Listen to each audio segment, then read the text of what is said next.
할렐루야, 사랑하는 성도님들 반갑습니다. 매일의 묵상을 통해서 날마다 말씀으로 충만하게 거하고 계십니까? 풀은 마르고 꽃은 시드나 주님의 말씀은 영원하다는 그 말씀을 기억하면서 오늘도 그 영원한 말씀으로 충만하여 하루가 되시기를 주님의 이름으로 축복합니다. 오늘 우리가 통독할 말씀은 민수기 34장부터 36장입니다. 그동안 읽으셨던 이 민수기서의 마지막 부분입니다. 출애굽 이후에 시내산에서 가나안을 향하여서 출발하면서 이 싸움에 나갈 자를 계수했던 것을 시작으로 해서 광야 생활 가운데 참 많은 일들을 보셨을 것입니다. 이제 가나안 땅을 목전에 앞두고 있는 지금 이 시점에서 하나님께서 모세에게 말씀하십니다. 34장에서 가나안 땅의 경계를 정해주시고 각 지파의 땅을 나눌 책임자를 친히 임명해 주십니다. 그리고 35장은 특별히 다른 지파처럼 땅을 분배받지 못했던 레위 사람들에게 성읍을 주십니다. 그리고 도피성에 대해서도 말씀하여 주십니다. 그리고 마지막 36장에서 결혼을 한 여인들의 유산의 문제를 다루면서 민수기서는 끝을 맺습니다. 하나님께서는 광야 40년 가운데 이스라엘 백성들을 훈련시키십니다. 그리고 출애굽했던 1세대들은 이제 다 광야에서 돌아가고 광야에서 태어난 2세대를 통하여서 가나안 땅에 들어가게 하십니다. 이 2세대인 다음 세대들은 먼저 요단 동편을 점령하고서 가나안 땅 입성을 앞두고 있습니다. 하나님께서는 이들에게 친히 그들의 경계를 정해 주시죠.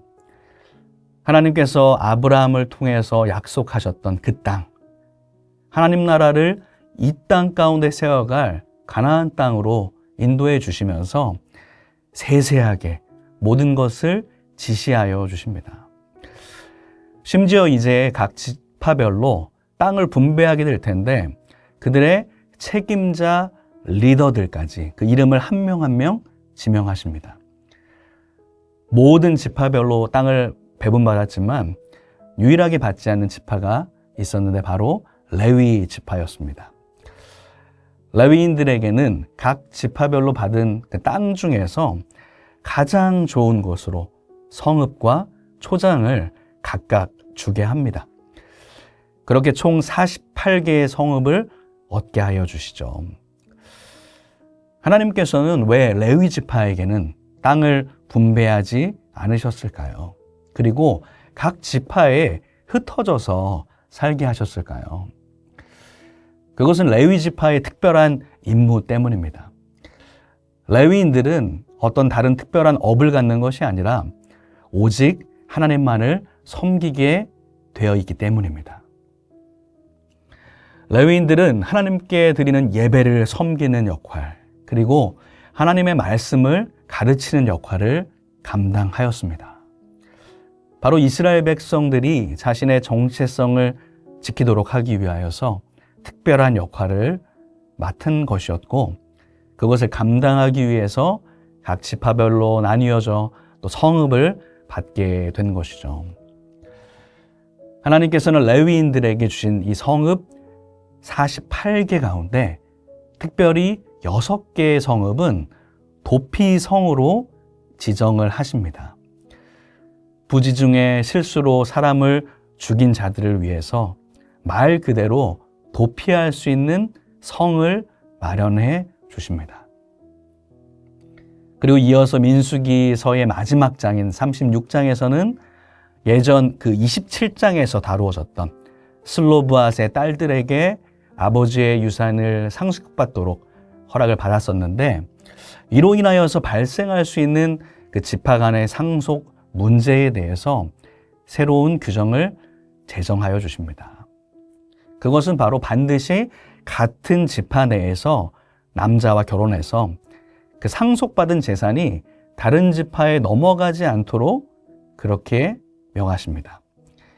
이 상속 재산이라는 것은 각 지파별로 유지가 되고 보호하기 위한 그 조치였던 것이죠.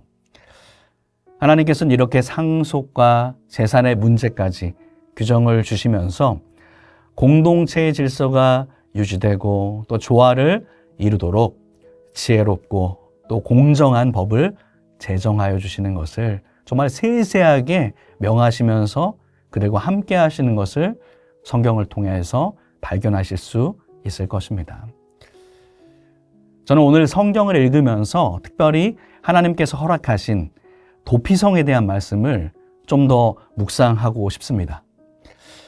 하나님께서 레위인들에게 나눠주신 이 성읍 가운데 특별히 6개의 성읍을 도피성으로 지정을 하십니다. 민수기 35장 10절부터 12절 말씀에 보면 하나님께서 이렇게 명하십니다. 제가 한번 읽겠습니다. 이스라엘 자손에게 말하여 그들에게 이르라. 너희가 요단강을 건너 가나안 땅에 들어가거든 너희를 위하여 성읍을 도피성으로 정하여 부지 중에 살인한 자가 그리로 피하게 하라. 이는 너희가 복수할 자에게서 도피하는 성을 삼아 살인자가 회중 앞에 서서 판결을 받기까지 죽지 않게 하기 위함이라. 이렇게 말씀하십니다. 여러분, 우리는 율법에 대해서 말할 때 생각나는 표현이 하나 있습니다. 바로 이에는 이, 눈에는 눈이란 표현이죠. 자신이 잘못한 대로 보응을 받게 된다는 것입니다. 다른 사람을 상하게 한 자는 그 자신도 상하는 것으로, 다른 사람을 죽인 자는 죽음으로 보응을 받는 것이 율법의 법칙입니다. 너무 엄격하다는 생각이 들기도 하고 또 무섭다고 생각이 드시는 분도 계실 것입니다. 하지만 이 율법을 가만히 들여다보면 그러한 공의의 하나님의 율법 가운데서도 은혜가 담겨 있음을 볼 수 있습니다. 그 중에 대표적인 것이 바로 오늘 성경의 도피성입니다. 다른 사람을 죽이는 것은 그 죽인 사람의 죽음으로 징벌을 받아야 합니다.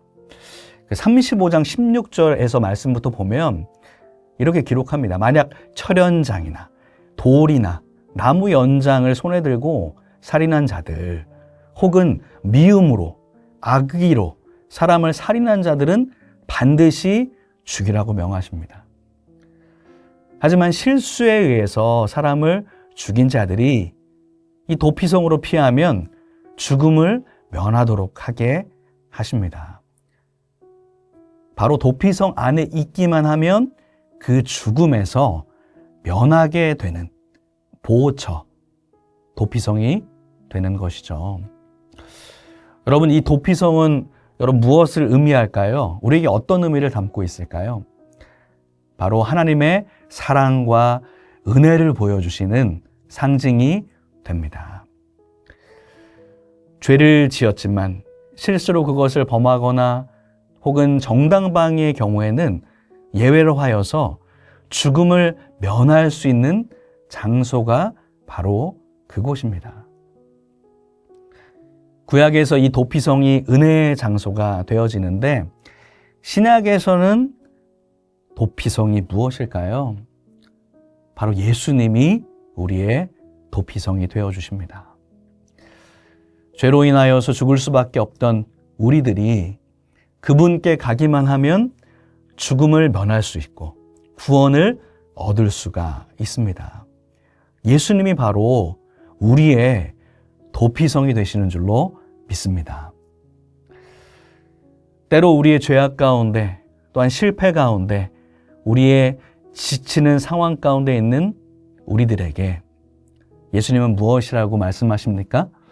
마태복음 11장 28절 말씀에 수고하고 무거운 짐진 자들아 다 내게로 오라 내가 너희를 쉬게 하리라.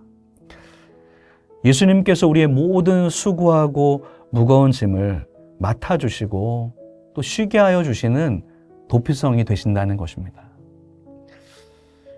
사랑하는 성도 여러분, 오늘도 이 말씀을 읽고 묵상하시면서 우리의 피난처가 되시는 그 예수님께 나아가시기 바랍니다. 그분 안에서 다시금 위로를 받으시고 힘을 얻으시기를 바랍니다.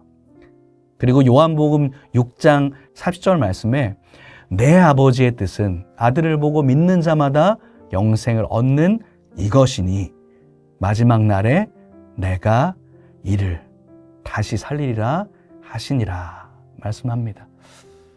우리에게 영생을 주시고 우리를 살리시는 바로 그 주님을 여러분 더욱 의지하시기를 바랍니다.